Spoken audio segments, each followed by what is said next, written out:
In the early 1990s, BMW released an engine that would accidentally create an entire industry. And not because it was the fastest, and not because it was the most powerful, but because it had one feature that made tuners around the world very, very rich. This is the story of the engine BMW called the M50, and why a 30-year-old engine is still printing money today. Let's go back to 1990. BMW had a problem. Their iconic M20 engine, the inline-six that powered everything from the E33 series to the E28 5 series, was showing its age. It was a brilliant engine for the 1970s and 80s, but the 1990s demanded more. More power, more efficiency, better emissions, and most importantly, a design that could carry BMW into the next millennium. The M20 was based on technology from the 1960s. It had a single overhead cam. It used a carburetor in early models, then moved to basic fuel injection.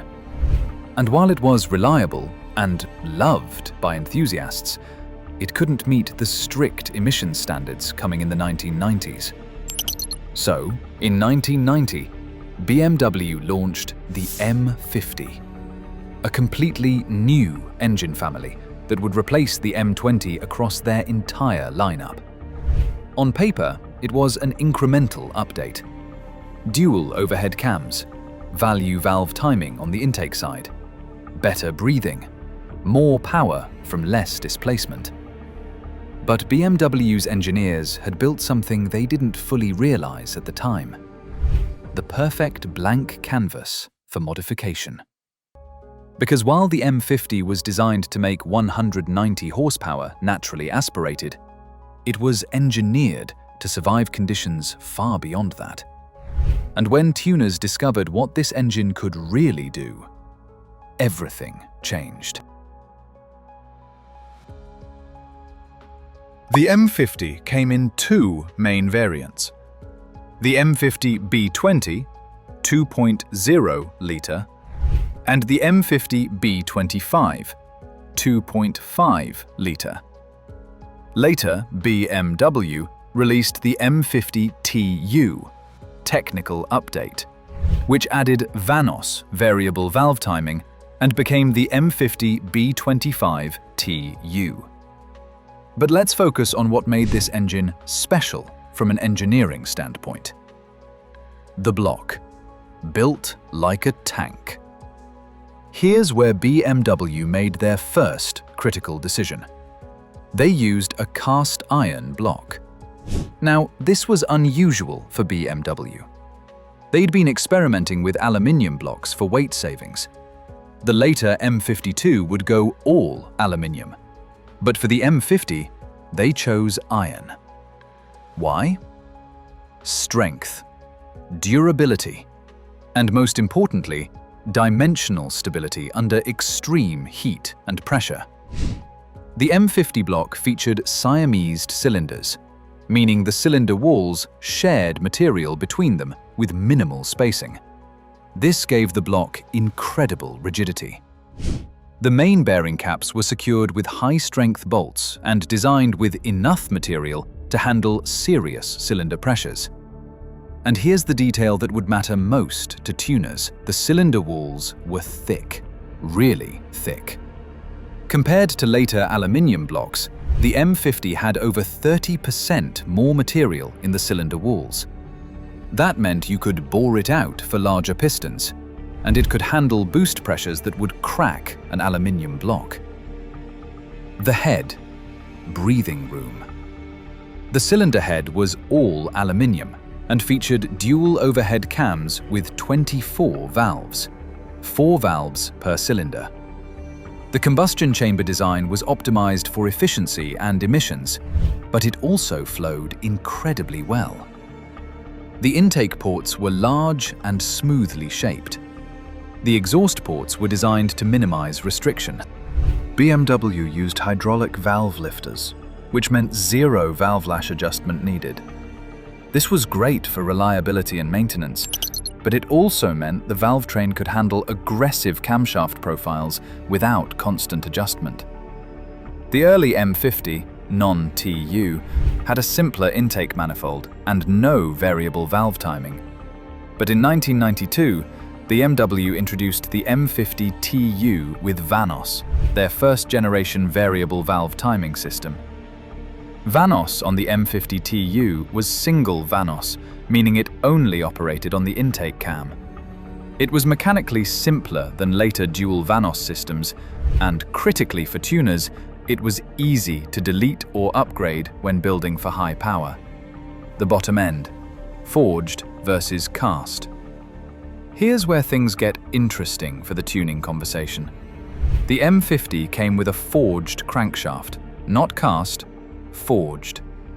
This means the crankshaft was formed under extreme pressure, aligning the grain structure of the metal for maximum strength. The connecting rods, however, were cast. Strong enough for stock power, but the weak point when you started adding serious boost. And the pistons were cast aluminium with molybdenum-coated skirts. Again, perfectly fine for stock applications, but not designed for 20+ pounds per square inch of boost. But here's the genius part.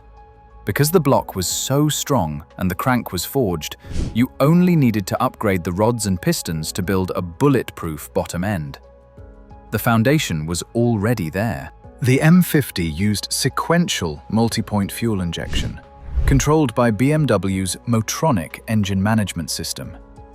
The fuel injectors were sized appropriately for stock power, around 190 horsepower for the M50 B25. But the fuel rail design and injector bosses could accept much larger injectors. And the Motronic ECU, while primitive by today's standards, could be chipped, tuned, or replaced entirely with aftermarket standalone systems. This was critical, because when you start adding boost, you need exponentially more fuel. The M50's fuel system had the architecture to scale up without major replumbing. The oiling system. Adequate?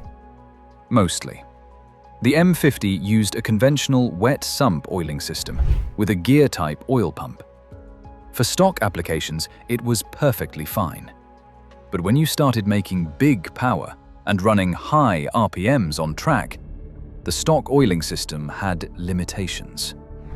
Oil starvation during hard cornering, insufficient pressure at high RPM, overheating during extended high load use.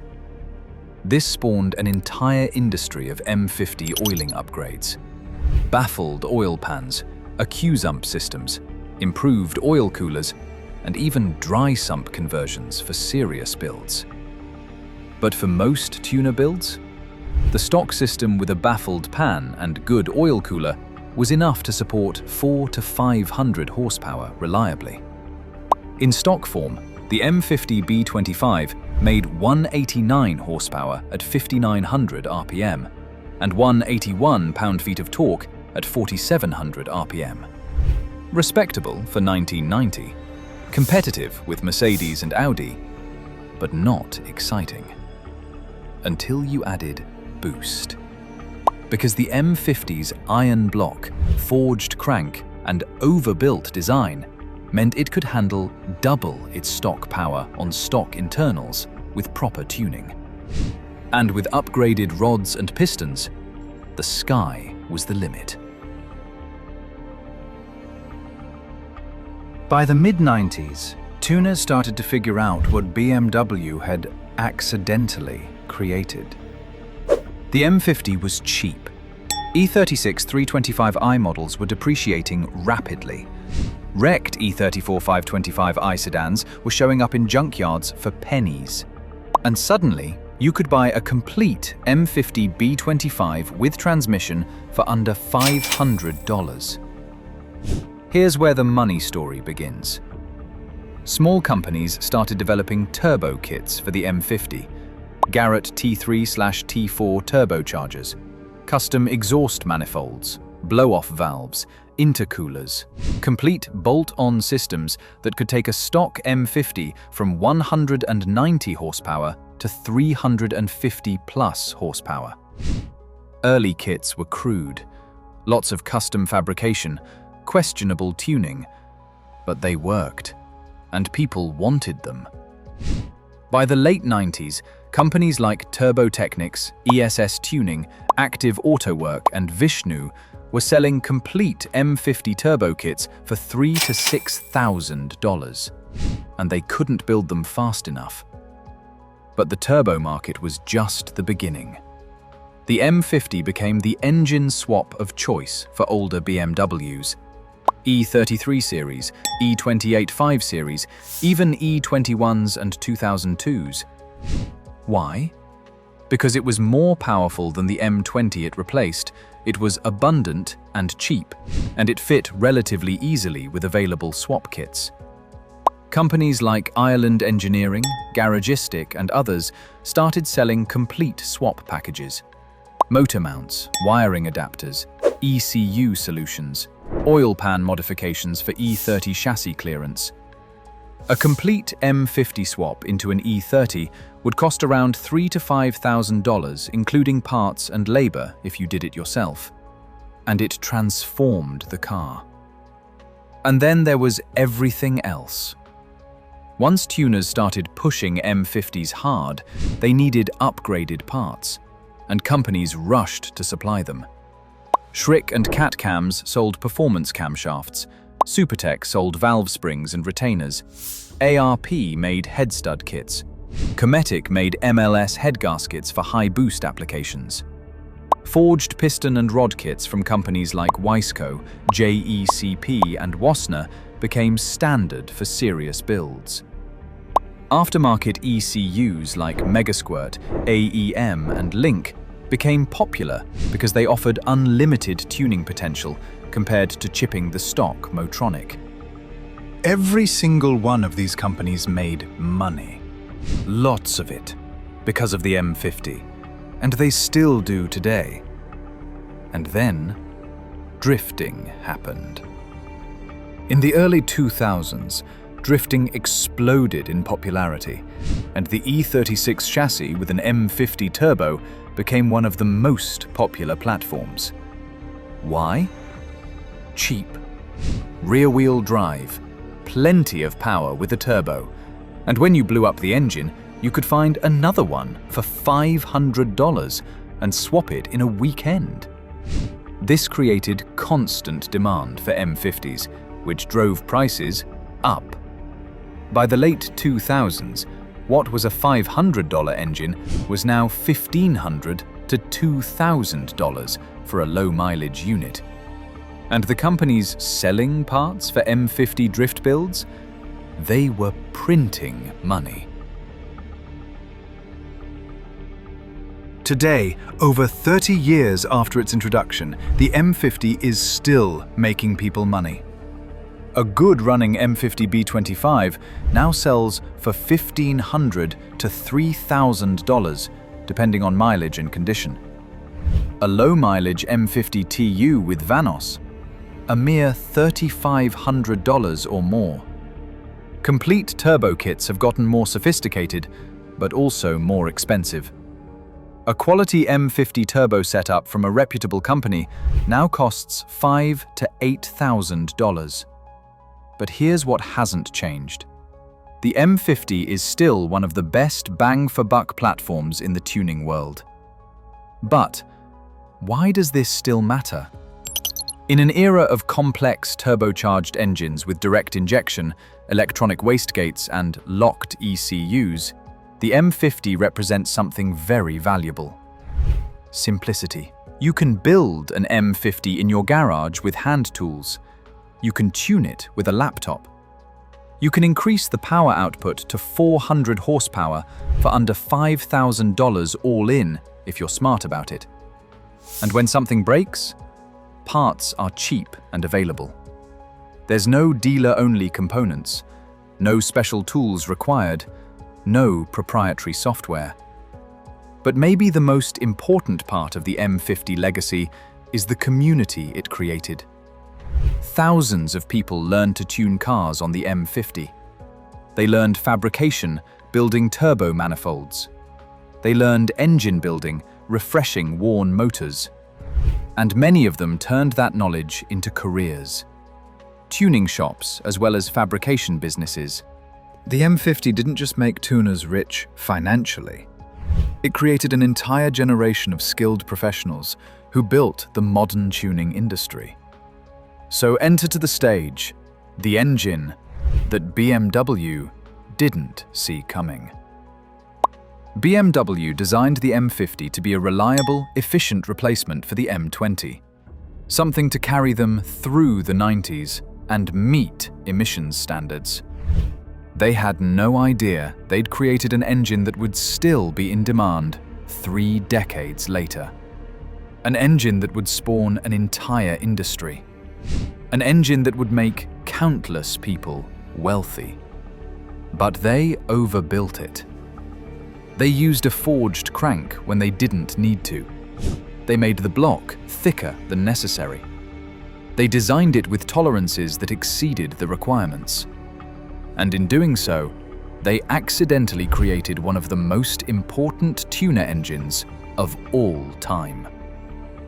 The M50 proved that sometimes the best engines aren't the ones designed for maximum performance. They're the ones designed with enough margin, enough strength, and enough potential that enthusiasts can turn them into something their creators never imagined. That's why tuners got rich. That's why the M50 is still relevant. And that's why this unassuming inline six from 1990 changed everything. And next time, we're diving into the gearbox that changed BMW forever. The one that should have been bulletproof, but became a nightmare. The ZF 5HP30. The automatic transmission that built an entire repair industry. If you want more untold stories about the engines and transmissions that shaped automotive history, please subscribe.